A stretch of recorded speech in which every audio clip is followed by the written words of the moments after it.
Welcome to our channel, where today we are diving into the lightest and most abundant element in the universe, hydrogen.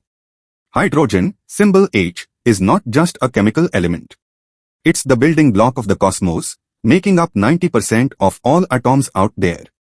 It's like the universe's favorite Lego piece. At room temperature, hydrogen is a colorless, tasteless, and odorless gas. It's so light, it floats away into space if not contained. And when it's cold enough to become a liquid, it's still lighter than air.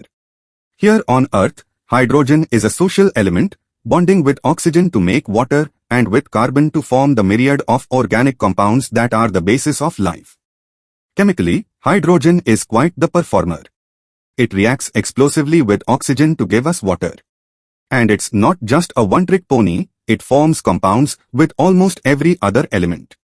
In industry, hydrogen is a star. It's used to make ammonia for fertilizers, and it's a key player in refining metals and processing foods. And for the grand final, hydrogen is stepping up as the clean fuel of the future. From powering cars to launching rockets, it's the eco-friendly energy source we've been dreaming of.